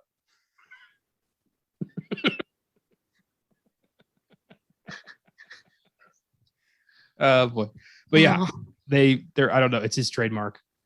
You see white doves. You're like, oh, here we go. Yeah. Based off the Unbearable trailer, we're gonna get a lot more great noises coming out of Nick Cage's mouth, like whatever that whatever the fuck he says. I would love if somebody would like edit in Cage's films every time he like woo, you just see a dove in the background somewhere. We need to have like a count of like the weird noises that have come from that man's mouth. I have a video I'm going to send you after this. Somebody edited together his screams into the Super Mario theme, and it works. It's great. I'll send it to you when we're done.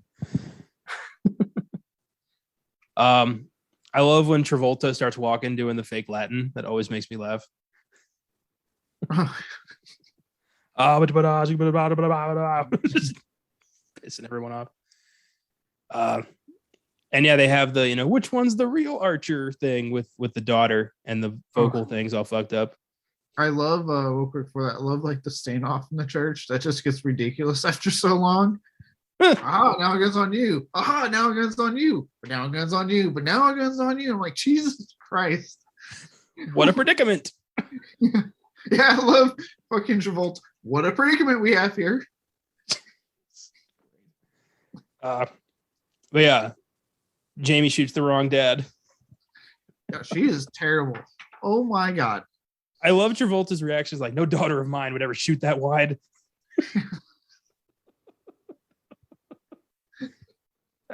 And then licks her face, freaking her the fuck out. And then she stabs him in the leg. Right. Then she finally clicks. Oh, that may not be my dad. I did like her. I was like, please tell me I'm on planet Earth. That gave me a good chuckle. I'd probably have the same reaction. Be like, what the fuck is going on? Why is dad acting weird? I can't believe nobody told her.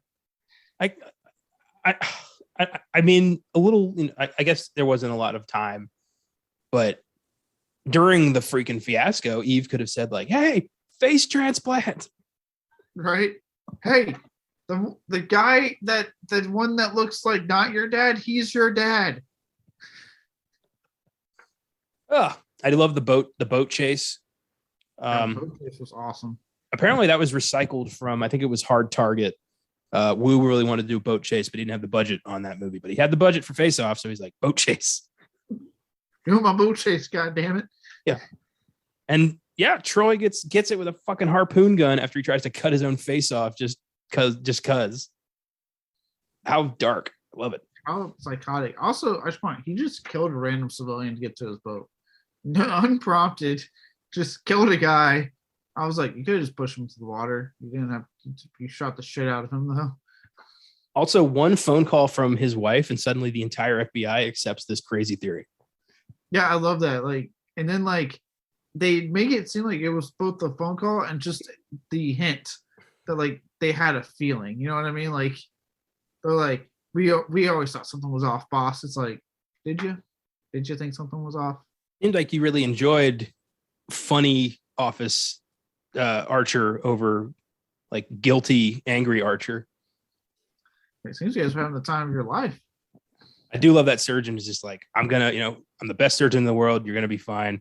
And also Archer gets rolled in next to like what looks like his dead body. And that's got to be a weird moment.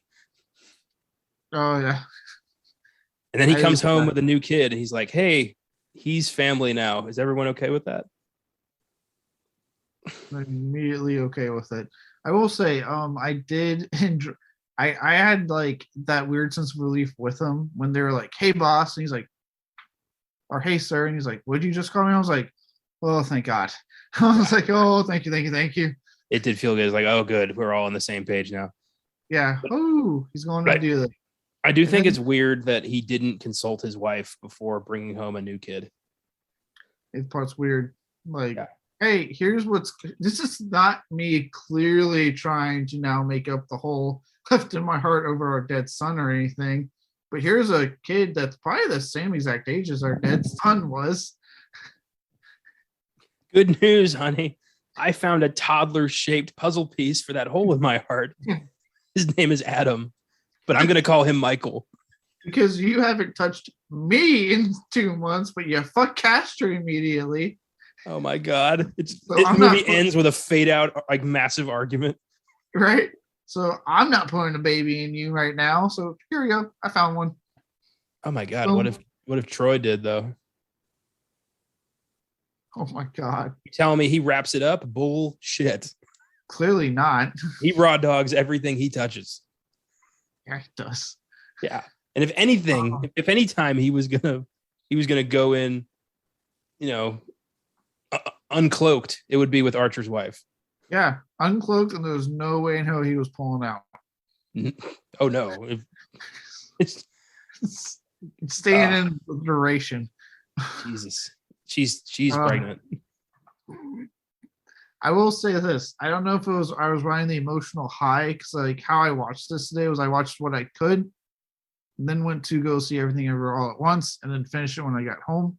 We kind of have really cut things close to meet movie deadlines for this weekend's recordings. Oh yeah, down to the wire. Yeah, like I'm literally going to turn around and finish like the last 3 minutes of the Shudder film I was watching as soon as we get done here.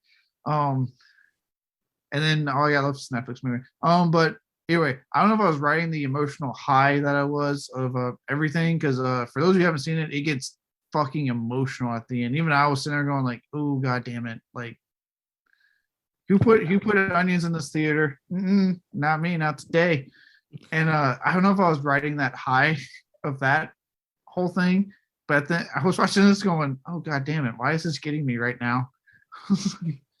Good question. Real quick, I didn't put this in the Filmgazm facts, but I thought this was fucking hilarious. Just shows how stupid people are. John Woo insisted on leaving the slash in the title because he didn't want people thinking this was a hockey movie. I don't think that would have happened, but he clearly doesn't have a lot of faith in the American public. You know what? At the end of the day, I'd be like, that's mean, but as we've seen with recent events, I get it. Maybe he got massive pushback from Hard Target and Broken Arrow because people thought they were fucking archery movies. And he's like, that's not happening again. Not this time. With that, here are some Filmgazm facts for Face Off. Number 1, the first real-life face transplant was accomplished in 2012 on Richard Norris, who had accidentally shot himself in the face with a shotgun the same year that Face Off came out. And they were finally able to give him a facial transplant. It's interesting. How do you accidentally shoot? For those who don't, I'm sure most of you know what a shotgun looks like. How the fuck do you accidentally shoot yourself with a shotgun? Like they take 2 hands to shoot a regular shotgun. Like what, you had it aimed at yourself? Like what the fuck did you do to get yourself in the face? Were you looking down the barrel of it and you tripped or something? I mean, that's the only explanation. I can't figure it out. Yeah, not only that, a shotgun shoots buckshots, which means the shit spreads upon fucking trigger pull, okay? Yeah. Which means how the fuck was this thing aimed to only like damage your face but not kill the fuck out of you? I have so many questions with this story. What were you doing? Well, dude shot his face off and got a new one in 2012. So good for him. Apparently we can do that now. I feel like the recipient probably should have been somebody a little bit more deserving, if I do say so myself. Not the people blasting their own faces off by accident. Yeah, I'm not trying to mean, but if you are somehow finding a way to accidentally shoot yourself with a shotgun, you're not fit to continue with the human race. Jesus. You should fucking kill yourself, is what you're saying? Jesus. Ouch. Is I'm sure what he said. Shotgun. How do you do that? Off. How do you do? It's a shotgun. I would understand like a pistol maybe, but a shotgun? You kidding me? Yeah, logistically it doesn't make sense. I think someone shot him and he won't fess up. He's protecting somebody. Number 2, in early drafts of the script, Archer went to Castor's mother's place to hide out. And the writers wanted the mother to either be played by Elizabeth Taylor or Jack Nicholson in drag. I don't like how there's just a drastic change there. Look, we're getting Elizabeth fucking Taylor, guys. Oh, we're getting Nicholson in drag. I don't want anything in between. What? That is such an extreme spectrum. What about amazing. Susan Sarandon, Betty White? No. Taylor or Nicholson in drag. I will not repeat myself. I wonder if how far that went. Like, is the reason it got cut is because Nicholson told them to fuck off? What if he told them yes? What if he showed up and it was way too convincing? It was like too real. He looked just like Elizabeth Taylor. What if he's like, I understand the assignment. Give me a day. He just comes in fully tracked, just hey.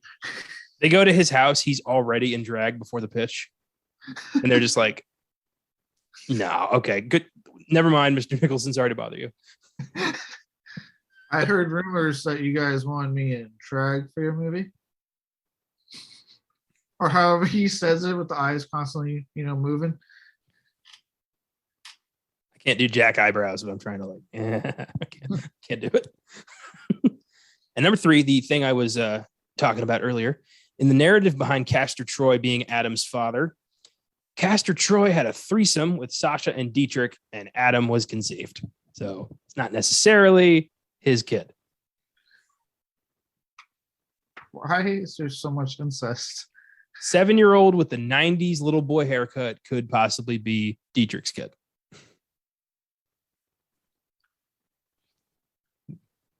Look, I know I have made jokes about incest porn enough, and that's how it keeps getting brought up in the show, but this case, not on me. All right?